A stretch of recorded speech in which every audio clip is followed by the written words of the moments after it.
Hello, Plunder sisters. My name is Malyn Sneed, and I'm originally from the South, but I've been in Michigan for about 6 years now. And you ladies weren't kidding when you got up here and said this was intimidating. I'm not really a public speaker, but I do want to share my story with you guys. So this will be a little bit more personal. Some of you might know my story, and some of you might not. But I just want to take a few minutes to try to share one of the biggest stories of my life that's kind of forming me into who I am as a person and as a friend, as a daughter, as a leader, as a Plunder sister. And I just want to introduce, I'm going to start with my family because they're such a big part of who I am. And I just have some pictures for you guys, and I'm going to kind of walk through those. This is my family. This is my amazing husband, Brian, and our 3 girls. We lead a church in Michigan, and Brian's at home doing all the things, making the household run, taking people to cross country and cheer and all the things. So I'm thankful for them. And they're so amazing that in early 2014, they jumped right on board with me when I wanted to start fostering. My husband and I, we had the 3 girls, so we've always talked about maybe one day we'll adopt a little boy. And when we met this little boy at church, he was already in foster care. And we looked at him, and I asked my husband, I said, you know, do we just talk about adopting a little boy, or is that something we're really serious about? So we started praying about that, and God just kind of opened doors for us. And this little boy that was known as Baby D became a part of our family. So very quickly, he grew with us, and he was with us just as if he had always been. I mean, he was a part of our family. We loved him. I loved him like he was mine. And our girls, he had 3 little mamas chasing him around. He was pretty much a celebrity in the house. Everybody had to fight over who could put him to bed and who could feed him, and all of those things. So we went on this journey and kind of took a leap of faith. And I say a leap of faith because it was just that.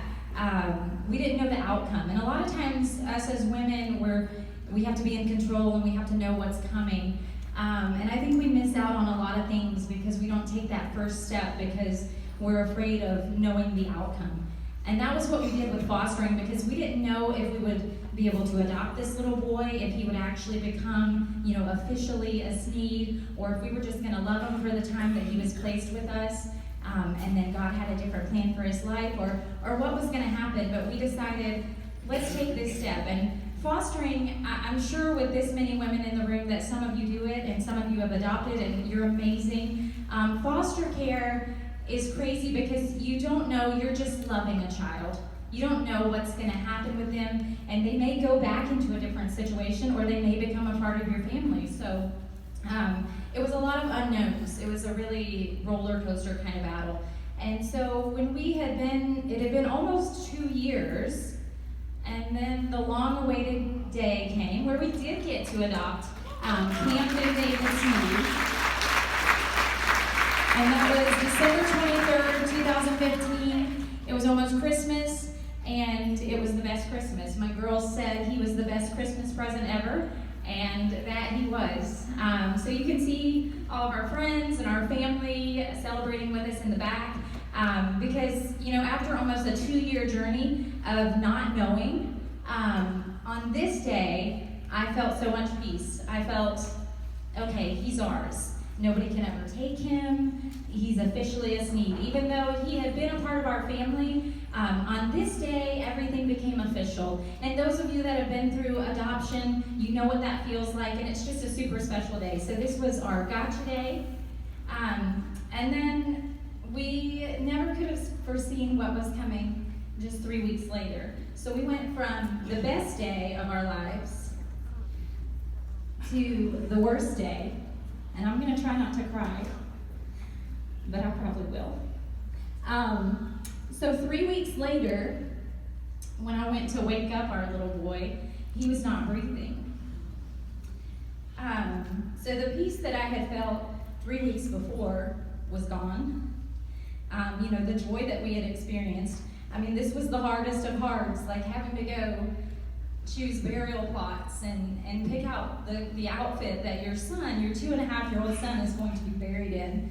I actually received his death certificate in the mail before I received his birth certificate with his new legal name on it. There were hard days. These were the hardest days. And there were days that I wanted to stay in bed and pull covers up over my head. But I knew who was watching. I knew that my girls were watching, and they were trying to figure out their own way to process grief. And they were looking to me. And all of the things that I had instilled in them and taught them, I wanted them to see me walk it out. So we had to get up and do the hard things. We had talked about we had been planning a Disney trip to celebrate his adoption. That summer, we were going to be taking a Disney cruise. So my husband and I, it's such a hard time. You're feeling so much shock and sorrow and sadness, and your whole world is wrecked and you can't breathe. But we thought it's so important for our kids to know we can still celebrate. We can still celebrate the life that he had and how he impacted others. And my husband had asked at dinner one night, he had asked, if we knew, we were talking about some of our favorite memories of Camden, and he said, if we knew the outcome, would we have still done this? And every little voice, from the youngest to the oldest, said yes, because that's how much love he brought into our life. He loved unconditionally, and he impacted us. And then this necklace was a good reminder for me. This was what first introduced me to Plunder, because Camden, his life was like an arrow. We had a dear friend that had shared some things about his life being an arrow that impacted so many people. And he not only impacted our family, but so many people in our church and so many friends, and he was just the best. And so when I saw this necklace, I had been invited to a Facebook Plunder party, and it was called Jen's, Jammies, and Plunder. Now, I had never heard of Plunder, and honestly, I was like, no, it sounded like lingerie or something, so I don't know about that. So be careful when you're naming your parties, but this picture happened to come up in the feed in there, and I saw it, and I was like, oh, I gotta have that, because arrows had become so significant for us. And then that little message on the tag, she knew she could be brave, that just spoke right to my soul, and I knew that this was more than just jewelry. It had significant meaning for me. And so not only did I buy the necklace, I bought a kit, and then 2 months later, I went down to Palooza and met the amazing Hillary, the heart behind this company. And if you know her, you know that she just cares for each stylist as if you're her best friend, and she's so genuine. And we're so blessed to have the leader of this company just be so genuine and so true to herself, and just so caring. So I met a lot of ladies, a lot of great ladies, an amazing sisterhood, and that was something that I didn't know that I needed in my life.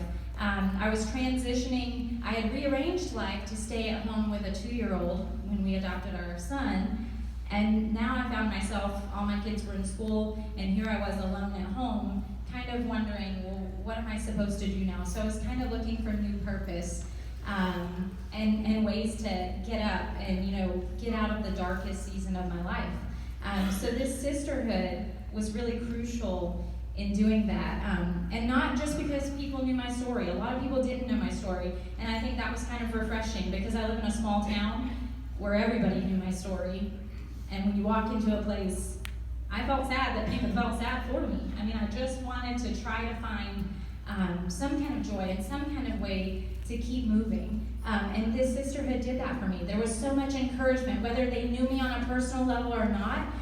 It was just amazing to know that so many people, so many women have your back. And I wasn't in direct selling or anything before, so this was a new experience for me. So I pretty much joined for the sisterhood. I loved the relationships that were being built. And it was, God led me here and directed me because he knew that this was what I needed at that time in my life. And then fast forward a year later, this is where I met Ashley. on the cruise, I actually flew out to cruise with these ladies on the 1-year anniversary of Camden being in heaven. So I knew that God wanted me in this place. It was hard to leave my family on that day, but my husband and my girls had really encouraged me to go. So instead of sitting at home thinking about the hard year it had been and all of the loss, I got to be a part of building relationships with these women and seeing how they inspire and run their businesses, and it was awesome. So I'm just truly grateful for the experience at Plunder. And I thought, what better way to end than nevertheless she persisted, our motto for this year. So we all have hard things, right? Like, not everybody loses a child. I pray that you never do lose a child. But we all go through loss, we all go through hard things, and we all have things that we have to overcome. So your story might not be the same as my story, but you have a story. So you need to share your story, because there's so much power when you share your story and people can resonate with you. Thank you. Thank you so much, Malyn. You are such a beautiful example of a strong, literally. I just love her so much. Thank you. Loss is a hard thing. We appreciate you being vulnerable and sharing that with us. That's really hard. I love you.